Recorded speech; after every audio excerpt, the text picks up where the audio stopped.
بانی P T I کو فوراً شفا اسپتال منتقل کیا جائے، ماہر امراض چشم کے ذریعے آنکھ کا معائنہ کرایا جائے، بانی کے ذاتی معالج ڈاکٹر فیصل سلطان اور عاصم یوسف کو ان تک رسائی دی جائے۔ سپریم کورٹ میں بانی پی ٹی آئی کی اسپتال منتقلی اور علاج سے متعلق درخواست دائر کر دی گئی۔ وزیر اعلیٰ خیبر پختونخوا سہیل آفریدی نے میڈیا سے گفتگو میں شکوہ کیا، چیف جسٹس اسلام آباد ہائی کورٹ سرفراز ڈوگر نے 1.25 گھنٹے انتظار کرایا، سلام کا جواب تک نہیں دیا۔ اوپن کورٹ میں چیف جسٹس سے بات کرنے کی کوشش کی، چیف جسٹس ان کی بات سنے بغیر چلے گئے۔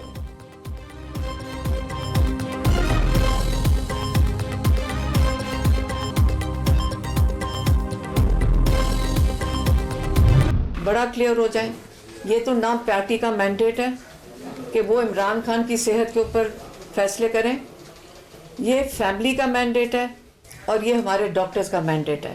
تو اب ہم پارٹی سے پوچھتے ہیں آپ نے اس کے بارے میں کیا کیا؟ ہم کہاں جائیں اب؟ جب ہم ایک ڈیمانڈ کر رہے تھے آپ لوگوں نے جیل میں بھیج دیا۔ اب پارٹی کا کام ہی نہیں بنتا کہ عمران خان کی صحت کے اوپر آئندہ کوئی ڈسکشن کریں، کوئی بات کریں ہماری اجازت کے بغیر۔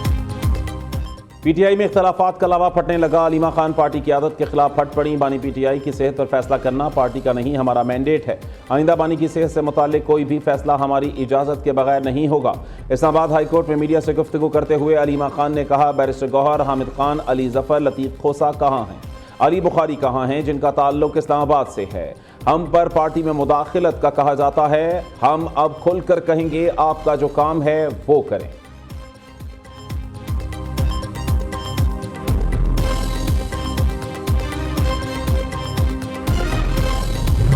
کون سچا کون جھوٹا؟ سابق یا موجودہ وزیر اعلیٰ خیبر پختونخوا علی امین گنڈا پور نے خیبر پختونخوا حکومت پر اپنی سیکیورٹی واپس لینے کا الزام عائد کر دیا۔ سہیل آفریدی نے سیکیورٹی واپس لینے کی تردید کر دی، کہا اتنا فارغ نہیں کہ سیکیورٹی واپس لیتا رہوں، ہماری ترجیح بانی پی ٹی آئی کی رہائی ہے، اگر کوئی نان ایشو کو ایشو بنا کر خبروں میں رہنا چاہے تو کچھ نہیں کہہ سکتا۔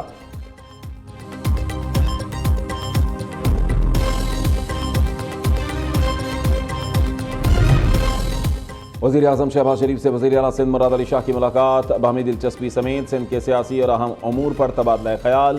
وزیر اعظم کی سندھ میں ترقیاتی منصوبوں کو جلد مکمل کرنے کے لیے ہر ممکن تعاون فراہم کرنے کی یقین دہانی، متعلقہ وزارتوں کو صوبائی حکومتوں کے ساتھ قریبی روابط قائم کرنے کی ہدایت۔ شہباز شریف نے کہا، پیپلز پارٹی وفاق کی اہم اتحادی جماعت ہے، اہم اتحادی کے طور پر سندھ کی قیادت کے کردار کو سراہتے ہیں، مخلوط حکومت میں شامل جماعتوں کے تعاون سے ترقی کا سفر مزید تیز کیا جا سکتا ہے، اتحادی جماعتوں کے درمیان ہم آہنگی اور مشاورت قومی استحکام کے لیے ناگزیر ہے۔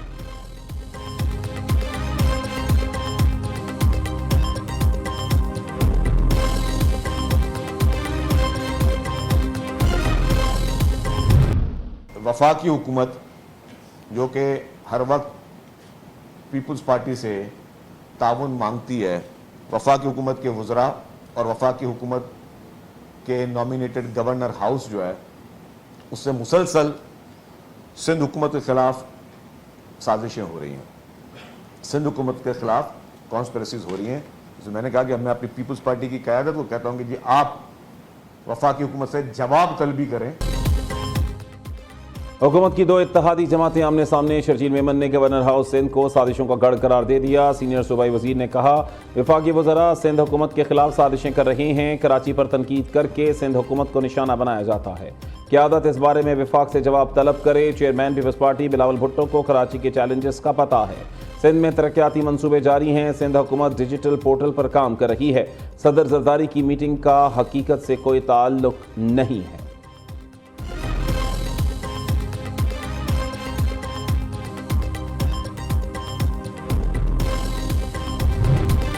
One Punjab one standard one design, Punjab میں تعمیراتی بے ترتیبی کا خاتمہ، عمارتیں وہی مگر پہچان نہیں، صوبے میں پہلی بار تعمیرات میں یکسانیت اور عالمی معیار کا نفاذ ہوگا، وزیر اعلیٰ پنجاب مریم نواز کی زیر صدارت خصوصی اجلاس میں فیصلہ، صوبے میں پہلی بار انفراسٹرکچر اور ڈیزائن سٹینڈرڈائز کیا جائے گا۔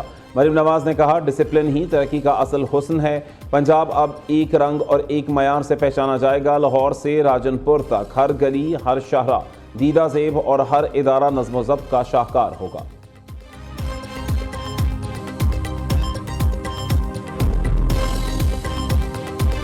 decades it had been the policy of the United States never to allow Iran to obtain a nuclear weapon.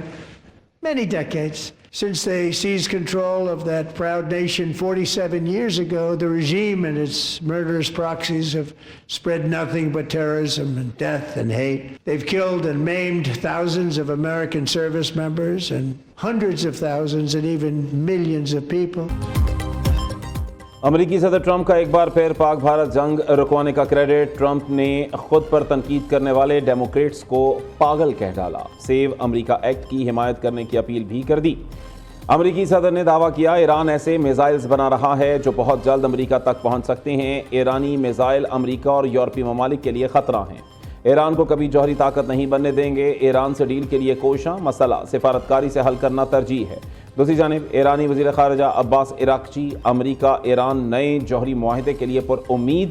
Geneva مذاکرات میں دونوں ممالک باہمی خدشات کو دور کر سکتے ہیں.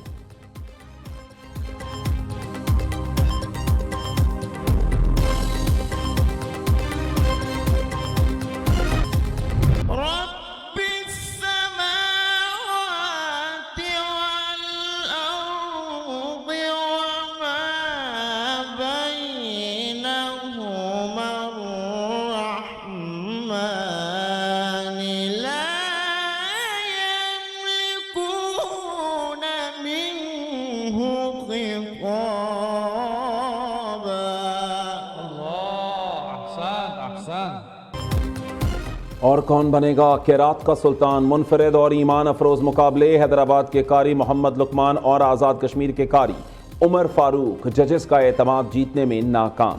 دونوں قاری اگلے مرحلے کے لیے کوالیفائی نہ کر سکے. پروگرام قرات کا سلطان سیزن 3 ناظرین نیو نیوز پر ماہ رمضان کی افطار ٹرانسمیشن میں دیکھ سکتے ہیں.